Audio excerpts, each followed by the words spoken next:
உங்கள் வீடுகளில் 3 வயது இல்லை என்றால் 3 1/2 வயது நிரம்பிய பள்ளியில் சேர்க்கக்கூடிய காலகட்டத்தில் இருக்கின்ற பிள்ளைகள் உங்கள் வீடுகளில் இருந்தால், வருகின்ற சரஸ்வதி பூஜை அன்று உங்கள் பூஜை அறையில் நீங்கள் வழிபாடு செய்து கொண்டிருக்கும் பொழுது பச்சரிசி எடுத்து ஒரு அகலமான ஒரு தட்டில் கொட்டி விடுங்கள். அதில் உங்கள் குழந்தைகளை உங்கள் மடியில் அமர வைத்து அந்த குழந்தையின் கைகளை பிடித்து முழுமுதற் கடவுளான விநாயக பெருமானின் அந்த பிள்ளையார் சுழியை முதலில் அரிசியில் எழுதுங்கள். அதன் பிறகு ஓம் என்ற பிரணவ மந்திரத்தையும் அந்த அரிசியில் எழுதுங்கள்.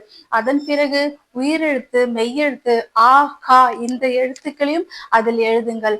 அதன் பிறகு உங்களது இஷ்ட தெய்வம், அந்த இஷ்ட தெய்வத்தின் பெயரையும் அந்த அரிசியில் நீங்கள் எழுதுங்கள். இப்படி செய்வதனால் உங்கள் குழந்தைகளுக்கு கல்வி அறிவும் பெருகும், ஞானமும் பெருகும்.